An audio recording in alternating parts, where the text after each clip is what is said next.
El colegio es conocimiento, ciencia y cultura. Les damos la bienvenida a otro podcast del Colegio de México. En esta ocasión hablaremos sobre un suceso muy reciente e importante para la política internacional, que es la salida de Estados Unidos de Afganistán y la toma de la capital, Kabul, por parte de los talibanes. Soy Ana Covarrubias y me acompañan las profesoras Guadalupe González y Marta Tawil, ambas internacionalistas, expertas en política exterior de Estados Unidos y el Medio Oriente, respectivamente. Muchas gracias a la profesora González y a la profesora Tawil por acompañarme el día de hoy. Para entender la presencia de Estados Unidos en Afganistán y la trascendencia de su salida, inicio por preguntarle a la profesora Tawil, ¿quiénes son los talibanes y por qué decidió Estados Unidos invadir Afganistán? Bien, los talibanes son combatientes que surgieron en la década de 1990 en el sur de Afganistán, en la región de Kandahar, y su objetivo inicial era liberar a Afganistán de todos los grupos armados que habían estado luchando por el país desde el final de la guerra contra la Unión Soviética. Recordemos que la Unión Soviética invadió Afganistán en 1979. Muchos de esos combatientes, además, habían luchado, estos talibán, contra los soviéticos como mujahidins, o sea, luchadores de la yihad durante esa ocupación de la Unión Soviética, y recibieron el apoyo de Estados Unidos. Además, combatieron junto a esos mujahidin, ahora muchos de ellos talibán, gente árabes venidos de Egipto, Argelia, la península arábiga, pero también de Asia del Sur, del sureste, ¿no? Que constituyeron como especies de brigadas internacionales del movimiento, donde pasaron varias decenas de miles de voluntarios. Y es gente sobreentrenada en la guerrilla, viviendo en medios cerrados, que fueron elaborando una variante de la ideología islamista muy centrada en la lucha armada, acompañada de un rigor religioso extremo, ¿no? Los talibán son un movimiento, no son un partido, son estudiantes de madrasas, de escuelas religiosas, estudiantes de religión. Talibán viene del árabe talib, que significa estudiante, y salieron muchos de las madrasas de escuelas pakistaníes, y escuelas que fueron capaces de movilizar a cientos de miles de estudiantes que rinden una obediencia ciega a sus maestros y propagan la yihad lanzada por el Mola Omar. Y entonces agrupó también a una categoría especial, bueno, de gente de las zonas rurales que fueron durante los años 50 totalmente marginadas, ¿no? Entonces, toda la élite política en Afganistán que había dominado el aparato de Estado entre los años 50 y 80 desapareció durante los años de guerra, y fue una élite que terminó muy desacreditada en el contexto de la guerra civil. Entonces, estos talibán en ese contexto recibieron apoyo financiero de organismos privados árabes, de Pakistán, de Estados Unidos. Han tenido lazos muy importantes desde el inicio con hombres de negocios, comerciantes pashtun de Afganistán y pakistaníes que se benefician de la economía de guerra, ¿no? Y en ese sentido, desde siempre, desde su surgimiento, los talibán pueden verse como una empresa económica, porque pusieron en marcha toda una economía pues totalmente criminalizada, con dinero de Dubái, de ONGs, como decía, de Arabia Saudí, de Islamabad, con apoyo logístico, con comercio, contrabando. Y son personas que no han conocido más que la guerra desde que nacieron y desarrollaron una noción de venganza social muy fuerte, y tienen un proyecto de sociedad, no de Estado, ¿no? El objetivo oficial es reunificar a todos los afganos bajo un gobierno islámico y no mucho más, ¿no? Y al lograr la victoria sobre el ejército soviético en 1989, pues estos combatientes se unieron, ¿no?, a miles de jóvenes de origen pashtun, es la etnia más presente en Afganistán, y van a buscar tomar el poder. Lo van a lograr en 1996 y van a extender su presencia, su gobierno, hasta el 2001. Y fue gracias a su apoyo que Al-Qaeda pudo organizar los ataques terroristas del 11 de septiembre contra Estados Unidos. Hay una afiliación ideológica entre los talibán y Al-Qaeda. Algunos, como decía, líderes talibán eran ex-mujahidín en Afganistán contra la Unión Soviética, también lucharon contra Osama Bin Laden y crearon muchos vínculos. Sí, aunque hay que decir, los talibán, a diferencia de movimientos como Al-Qaeda, no tienen un objetivo tan transnacional o internacional, ¿no? Y Estados Unidos intervino para sacarlos del gobierno en Afganistán tras los ataques terroristas del 11 de septiembre, y lo lograron en 2001, solo que hubo varios elementos que después contribuyeron a reforzar nuevamente su presencia.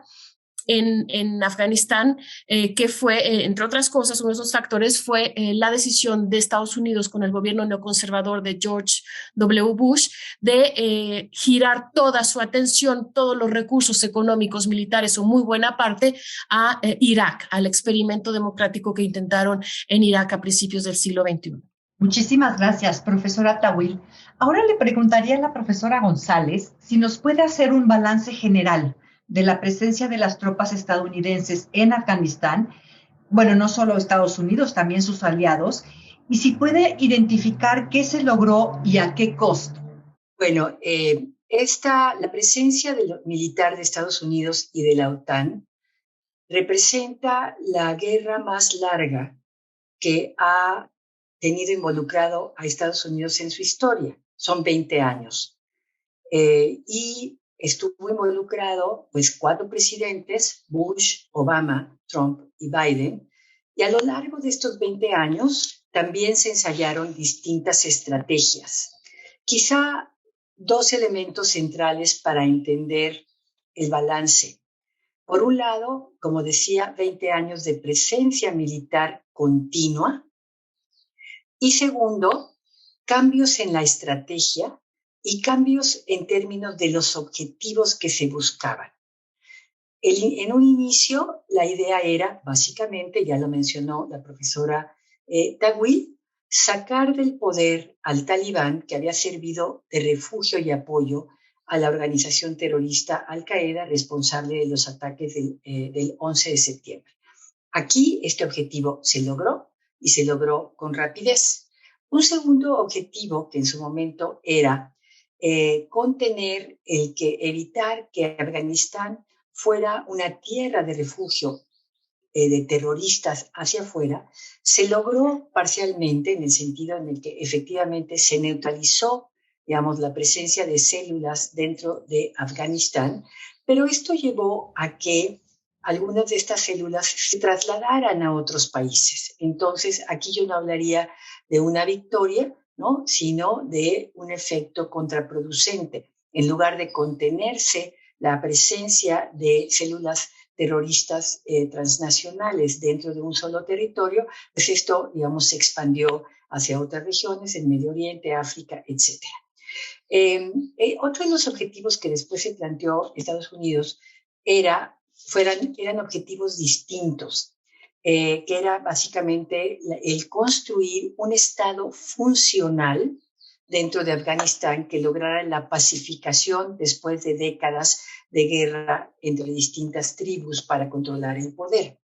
Este objetivo aparentemente se logró en el sentido de que se mantuvo y se impuso un gobierno. Hubo en realidad 2 jefes de Estado durante todo este periodo de la ocupación, afganos, a los cuales Estados Unidos les otorgó dinero, apoyo para construir fuerzas de seguridad, mínimas instituciones gubernamentales, un ejército, policías, etc. Y entonces esto aparentemente se había logrado.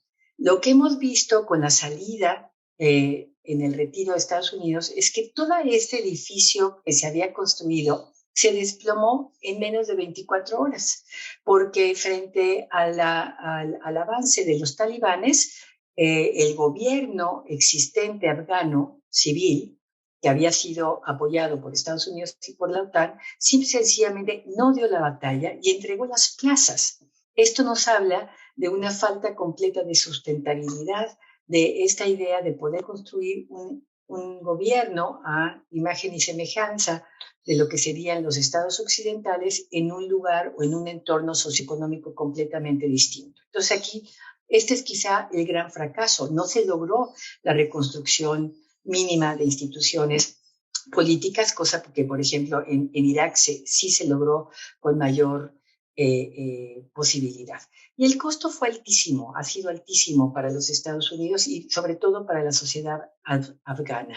En 20 años de presencia militar, Estados Unidos perdió 2.442 soldados, 3.900 vidas de contratistas estadounidenses, 1.200 soldados aliados, 70.000 soldados y militares afganos, más cerca de 10.000 pakistaníes, y si a esto sumamos pues todas las bajas civiles, porque nunca se logró realmente pacificar al país ni tener el control territorial de alrededor. Estamos hablando de cerca de 115,000 muertes en todo este periodo. Y Afganistán ha seguido siendo pues un país en condiciones sociales muy difíciles. El promedio de vida es de 53 años. Y sí, hubo una cierta mejoría, sobre todo en las condiciones de vida de las mujeres. Fue posible, digamos, reconstruir el sistema educativo, y todo esto desafortunadamente parece desvanecerse muy rápidamente, ¿no? En menos de 24 horas, porque si bien se logró el triunfo en el 2001 de sacar al talibán, pues el talibán ha regresado con una rapidez impresionante, y al mismo tiempo, una cosa aún más grave, una doble derrota desde mi punto de vista, los talibanes que ahora toman el poder se van a quedar con todo el equipo militar que dejó Estados Unidos instalado en Afganistán. Desde mi punto de vista, es una de las grandes derrotas de la política exterior de Estados Unidos en un conflicto asimétrico, parecido al de Vietnam o al de Irak, pero esta quizá sea una derrota moral aún mayor, en donde se demuestran las enormes dificultades de poder construir desde fuera instituciones en situaciones de violencia crónica, como es la que ha vivido Afganistán. Bueno, hemos visto en los medios mucho de lo que usted nos expresa ahora, ¿no? En términos de si fue un fracaso la salida de Afganistán, o si fue una medida necesaria del gobierno de Biden. Un poco también vimos cómo se echaba la culpa, un poco hacia Trump, que era el que había hecho el convenio anteriormente, un tratado que hereda o un acuerdo que hereda el gobierno de Biden. Evidentemente resultados mixtos que nos menciona usted, y bueno, creo que rescata lo positivo, lo cual está bien, pero en general es, digamos, como una derrota o una tragedia. Pero en términos de la política exterior de Biden, ¿en dónde estamos entre verlo como este fracaso rotundo de grandes proporciones que los medios nos han estado repitiendo una y otra vez, o una medida necesaria que se había postergado para recalibrar la estrategia hacia los retos del futuro, en especial la rivalidad con China? ¿Cuál es su opinión? A ver, en el corto plazo, claramente estamos hablando de un gran fracaso de política exterior, pero es un fracaso no de esta administración. Es muy importante enfatizar el hecho de que la intervención en Afganistán y sus distintas etapas, hubo en realidad 2 etapas, una primera etapa que fue de combate y que terminó en el 2014, y después una segunda etapa que fue de reconstrucción, fueron resultado de decisiones que fueron tomando 4 distintas administraciones en los Estados Unidos. Es entonces un fracaso, digamos, que se va gestando a lo largo del tiempo y que tiene que ver con un síndrome de política exterior que ya se había vivido sobre todo en Vietnam. Y es que una vez que entras a tratar de resolver un conflicto interno, después hay un proceso de entrampanamiento que hace muy difícil una salida honrosa. Saber cuándo retirarse fue algo que nunca supo realmente el gobierno de los Estados Unidos. Se pudo haber salido desde el momento, desde 2003, 2004, cuando ya señalaba la profesora Tawil, se reorientó la política hacia Irak. Ahí se abrieron 2 frentes, dejando un poco descobijado a Afganistán. Después Obama tuvo la oportunidad de retirarse en su momento, ¿sí? Pero como siempre, el problema del entrampanamiento es que una vez que está ahí el ejército de los Estados Unidos, las propias burocracias militares y los intereses que están ya ahí en el terreno tienden a fomentar el quedarse. Ya salirse siempre va a tener un costo. Abandonar un país que ocupaste siempre va a tener un costo de reputación, al mismo tiempo que va a haber intereses que se resisten a hacerlo porque ganan de la ocupación. Y en este caso es también un fracaso desde mi punto de vista del Pentágono y de los servicios de inteligencia, que en su momento, digamos, sobre todo no supieron informar debidamente, ¿no?, de qué tanto era necesario quedarse o no. Actualmente va a venir todo un proceso, digamos, de revisión interna, porque había quienes decían, bueno, no era necesario una salida total. El simple hecho de que Estados Unidos hubiese quedado incluso hasta con 1.200 soldados era como una posibilidad de mantener, de dar el respaldo necesario, ¿no?, al gobierno que ya existía, y eso podía haber mantenido a los talibanes, digamos, a raya. Es toda una discusión de si, no solamente si se trataba de salir o no, tenían que salir en un momento porque las condiciones ya eran otras, ¿sí? Y en ese sentido, sí era una decisión necesaria en el sentido de que ya son otros los objetivos de la política exterior de Estados Unidos, principalmente, digamos, recalibrar la relación con China, y ya era poco lo que en este momento estaba recibiendo Estados Unidos de la presencia en Afganistán. Aquí el cuestionamiento es también con los cómo. ¿Cómo fue que no se previó una caída tan rápida del gobierno afgano? Y a pesar de que 2 semanas antes el gobierno de Biden había dicho que esto no iba a ser una salida similar a la que se vio por televisión de Saigón en 1975, perdón, pues volvemos a ver imágenes similares. Entonces, sí, una decisión estratégica necesaria para recalibrar la posición de Estados Unidos frente a una nueva situación geopolítica mundial, pero mal implementada, y es una decisión, un fracaso, digamos, en donde hay corresponsabilidad de administraciones anteriores. Esta decisión de salir, digamos, en las condiciones que lo vimos todos en la televisión de manera muy impresionante, y que sí se comparó mucho a lo que había sucedido en Saigón, digamos, fue digamos, la comparación más recurrente.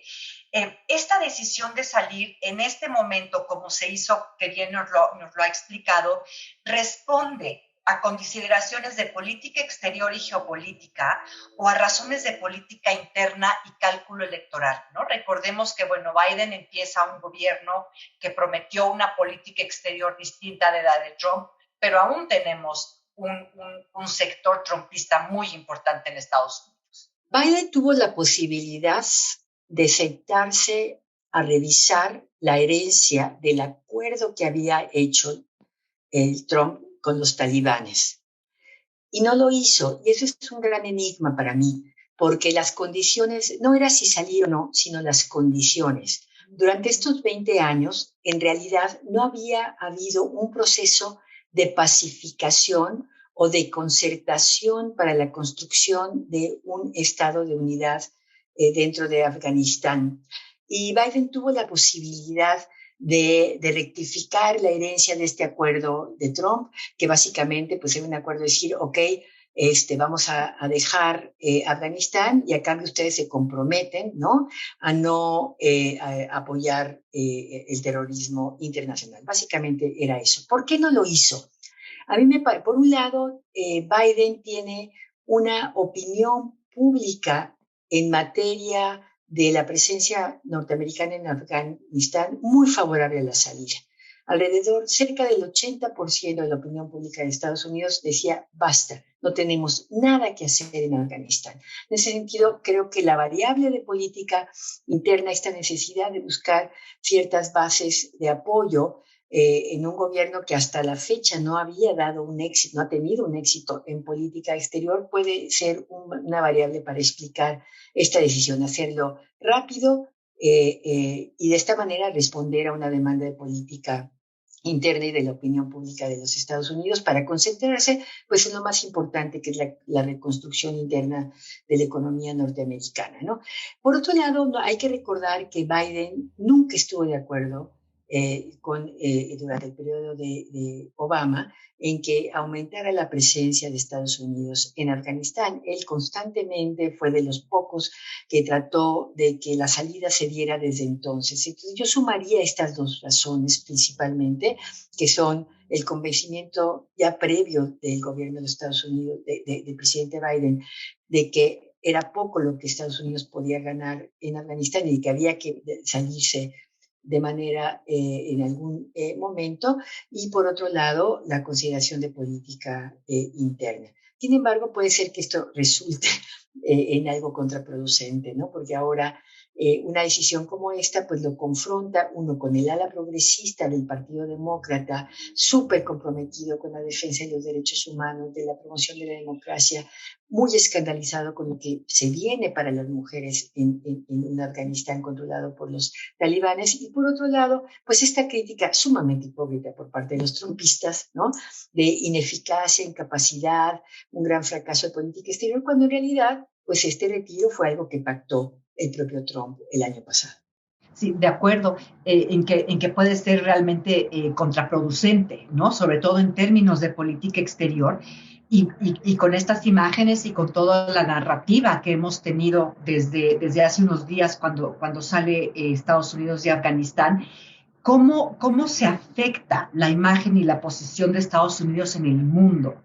La debilita, la fortalece, hay la comparación con Vietnam, en fin, ¿cómo queda parado hoy por hoy Estados Unidos en el mundo después de esta dramática salida? Porque sí lo fue, las escenas en el aeropuerto de Kabul eran escenas terribles. Yo creo que el costo de reputación es muy alto.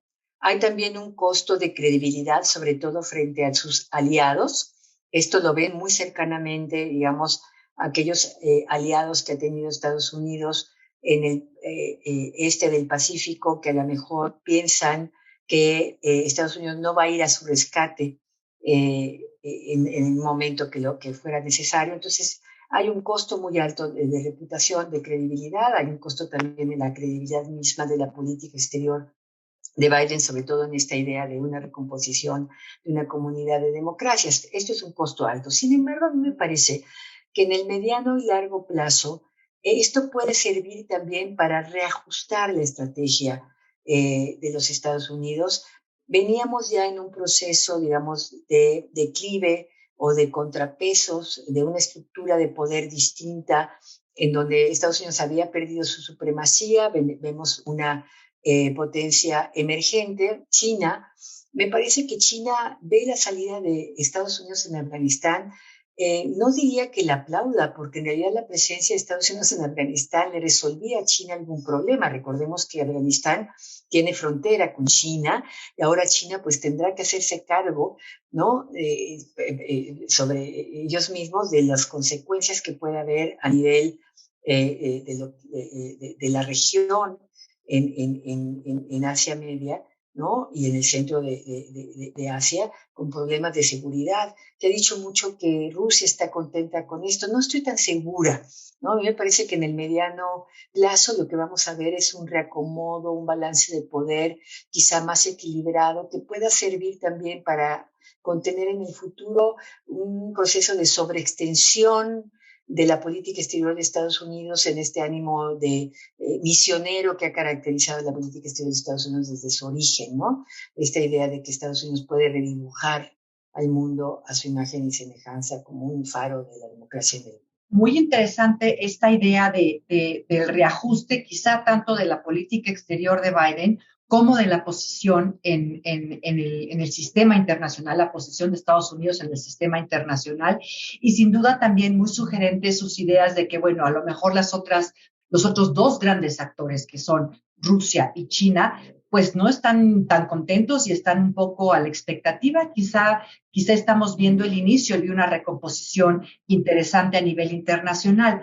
Pero, profesora Tawil, ¿qué significa que los talibanes regresen al poder en Afganistán internamente, pero también en la región y en el mundo? ¿Esperaríamos nuevamente que que protejan a los terroristas? ¿Esperaremos mucho más migración en la región, solicitudes de refugio? ¿Cómo cambia el equilibrio de poder en la región con la salida de Estados Unidos de Afganistán? Y bueno, yo quisiera retomar pues en la misma línea lo que mencionaba la profesora González. Me parece que en primer lugar se confirman las repercusiones negativas que tiene esta sobreextensión, ¿no? de la política exterior, en este caso de Estados Unidos, pero de la OTAN más generalmente. O sea, suponer que con la fuerza y la ocupación se puede convertir un país a la democracia o luchar contra el terrorismo, ¿no? O estos proyectos de ingeniería social con los que llegaron también a un país como Afganistán, muy ingenuos, muy cándidos, o en todo caso muy oportunistas, y que fracasan, porque no se atienden las causas, las razones estructurales de una manera mucho más constante, sistemática, estratégica, coordinada, ¿no? Que explica la debilidad del Estado. Nunca, por ejemplo, se ayudó a los afganos a combatir la corrupción. O sea, Estados Unidos nada más dio millones, miles de millones de dólares y con los que todo se podía comprar. Y entonces se fortaleció una clase sumamente corrupta que se apoderó del país. El presidente Karzai fue uno de ellos, mucho más corrupto aún que el que ahora salió, digamos, del país, ¿no? Entonces, también es muy cierto el tema de las percepciones, ¿no? Estados Unidos tiene una presencia militar fundamental todavía, muy importante en toda la región de Medio Oriente, menos en Asia Central, ¿no? Las percepciones importan en relaciones internacionales, sin duda, la credibilidad, el poder suave, ¿no? Se ve mermado Estados Unidos por la manera como ocurrió esta salida y por los fracasos que se acumularon durante 20 años, ¿no? O sea, la confianza de sus aliados como Jordania, como Egipto, otros países en la región, de que Washington podrá cumplir con sus compromisos, si no está totalmente desaparece, sí se sigue viendo muy me parece sacudida, ¿no? Por no hablar de lo que ya mencionaba la profesora González, que a nivel diplomático, pues esas percepciones también, digamos, ante esas percepciones del declive del poder estadounidense en la región, pues se va llenando el vacío con la presencia de otras potencias como Rusia, Irán o China. Los chinos que están presentes, sobre todo por razones económicas, y a quienes les preocupa mucho el tema de su minoría uigur, Moscú, que razona en términos muy estratégicos, ¿no? Pero bueno, el juego se vuelve regional una vez que se va Estados Unidos de este país, ¿no? Y están, entonces, los actores regionales que confirman su relevancia, iraníes, chinos, rusos, indios, turcos, Pakistán, desde luego que sigue siendo una sede muy importante de este movimiento, de esta red islamista radical, y que sigue jugando este doble juego Islamabad, de por un lado apoyar los esfuerzos de contrainsurgencia de Estados Unidos y por el otro seguir dando apoyo a grupos como los talibán, ¿no? En general, me parece que sí pueden seguir constituyendo una amenaza a los talibán para sus vecinos y Medio Oriente. Habrá que ver, desde luego, las relaciones bilaterales que logren establecer con cada uno de ellos. Por ejemplo, con Irán no se entiende en lo absoluto. Arabia Saudí, pues, es relativo, digamos, ¿no? Tienen sus propios vínculos de larga data con los talibán. En general, los estados del Golfo, las monarquías árabes del Golfo se confirman como actores, digamos, que buscan aumentar su influencia a partir también del escenario afgano, Qatar proporcionando refugio diplomático para los talibán durante las conversaciones de paz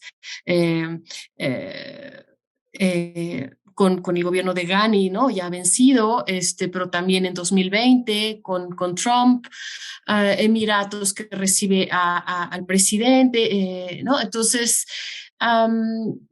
sí, y bueno, y también tendrá, podríamos decir, en algún momento de manera indirecta repercusiones en países como Irak, con partes de Siria, en donde pues se empieza a temer un retiro, como ya de hecho se había venido hablando sobre un retiro casi total de Estados Unidos de Irak, ¿no?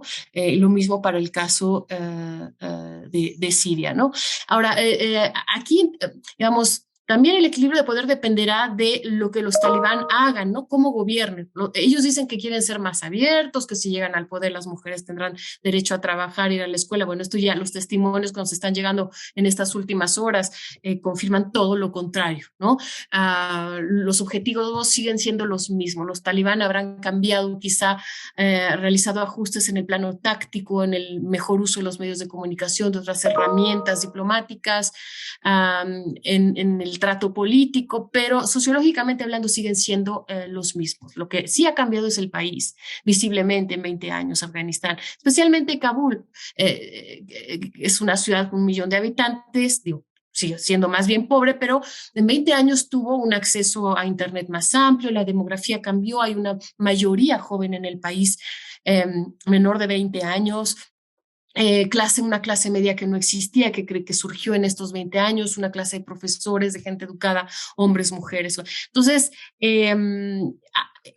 para estas personas va a ser sumamente complicado. Están particularmente aterrorizadas, desde luego, las mujeres y funcionarias que recibieron muchísimo dinero, y ahí también tendrá que haber todo un debate de la OTAN, de la ONU, de las agencias de desarrollo para estos programas de empoderamiento de las mujeres, ¿no? Y ellas son quienes ahora lo van a pagar caro, ¿no? Y también no se diga la minoría shia y las mujeres de la minoría shia. Entonces, todo también me parece que parte del equilibrio de poder dependerá de cómo se comporten los talibán, ¿no? Es un misterio todavía en ciertos aspectos su forma de gobierno. Quieren un gobierno islámico, la aplicación de la Sharia, como siempre lo han dicho, pero, y se está viendo en algunos casos, pero digamos, hay una continuidad definitivamente en el liderazgo, ¿no? Los líderes de Talibán que están hoy estaban ahí ya desde tiempos del Mullah Omar, hace 20 años, ¿no? Pero si empezamos a ver crisis humanitarias, violaciones de derechos humanos muy apabullantes, apoyo a grupos enemigos, y que Afganistán siga convirtiéndose en una sede de grupos terroristas, ¿no? A un territorio a partir del cual grupos transnacionales lleven a cabo ataques terroristas internacionales, digamos, en el mundo. Entonces, me parece que ahí nuevamente veremos, digamos, será otro fracaso, digamos, veremos si regresan o cómo se realinea nuevamente el poder, ¿no? Y la presencia de estos países, incluido, desde luego, un potencial regreso de Estados Unidos, ¿no? Y entonces, y habrá resistencia también dentro de Afganistán, ¿no? Y ya la estamos viendo, han llegado noticias de movilizaciones de mujeres, de jóvenes, ¿no? Y que están, digamos, muy difícilmente van a aceptar adaptarse a esta nueva realidad autoritaria y oscurantista que buscan imponer los talibán, ¿no? Las mujeres, de hecho, por ejemplo, quieren trabajar, no están dispuestas a dejar de hacerlo, a quedarse en sus casas, simplemente porque el dinero no alcanza también, ¿no? Entre otras cosas. Y está en el plano también internacional, o regional, el equilibrio de poder regional, desde luego la crisis de refugiados que ya empieza a acechar como amenaza a varios países, empezando por Turquía, pero no solo Turquía, ha sido uno de los países con su presidente Erdogan quien más ha alzado la voz para alertar sobre esta crisis y empezar a crear literalmente, a construir muros para que no lleguen. Recordemos que Turquía ya y varios de estos países de la región ya tienen sus propios problemas económicos, sociales, de inestabilidad también por la ola de refugiados precedente, principalmente en los últimos 5 u 8 años de Siria, pero también de Irak, ¿no? Y bueno, me parece que son varios elementos que se entrelazan, ¿no? Y que en los siguientes meses nos podrán dar una mejor idea de cómo va a ir alterándose el equilibrio de poder. Pues sin duda nos han presentado tanto la profesora González como la profesora Tawil un escenario sumamente complicado, con vínculos internos, internacionales, regionales.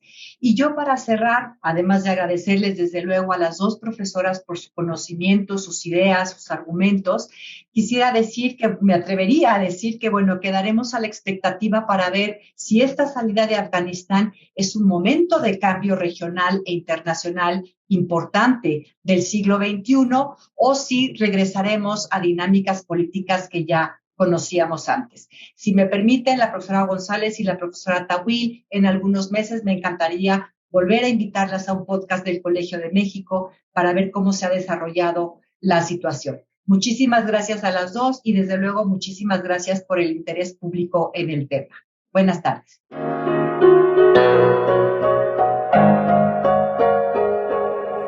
Esto fue una producción de la Coordinación de Educación Digital del Colegio de México.